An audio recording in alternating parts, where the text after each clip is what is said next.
Os samurais são personagens históricos do Japão feudal que ainda hoje povoam o imaginário e as histórias de diversos filmes e animações.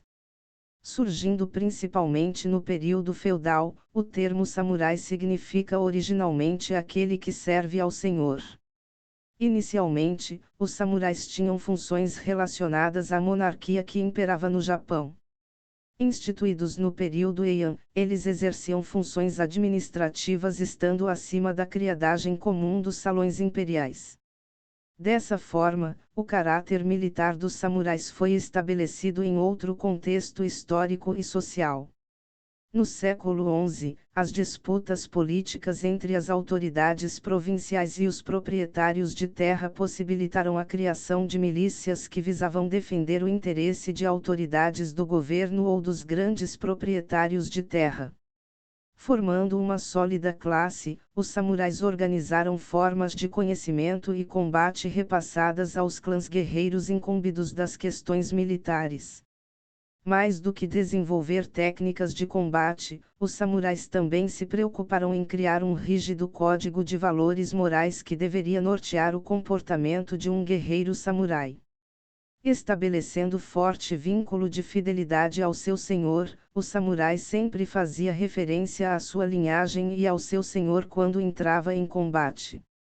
O forte prestígio dessa classe guerreira fez com que estes gozassem desse privilégio de forma hereditária, ou seja, somente um filho de samurai poderia se tornar um samurai.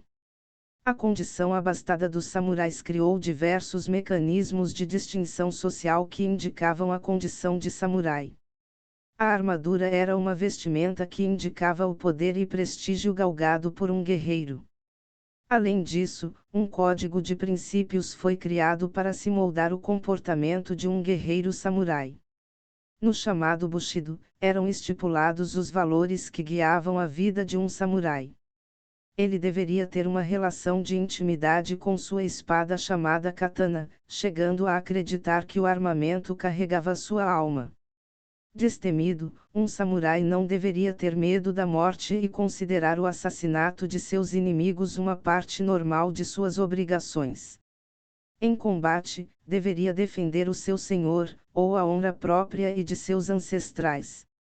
Caso falhasse em uma missão ou fosse culpado pela morte de seu senhor, a desonra da derrota deveria ser punida com um ritual de suicídio conhecido como harakiri ou seppuku.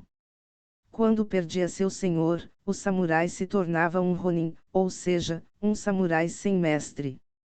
Caso não encontrasse um novo senhor, o ronin vendia sua espada ou praticava crimes para sobreviver. Fora dos confrontos, o samurai deveria valorizar a prática de atividades culturais e o desenvolvimento de outras habilidades. A criação de arranjos florais, o teatro nu e a poesia estavam entre as principais atividades apreciadas por eles. Além disso, o samurai deveria ser um fervoroso praticante da religião budista. O estilo de vida dos samurais influenciou fortemente a cultura japonesa. Uma extensa literatura sobre samurais ainda é consumida pelo povo japonês. Além disso, diversas lutas e esportes desenvolvidos na cultura nipônica têm inspiração nos saberes desses guerreiros. A esgrima, o arco e flecha e outras artes marciais são alguns dos esportes influenciados pela sabedoria dos samurais.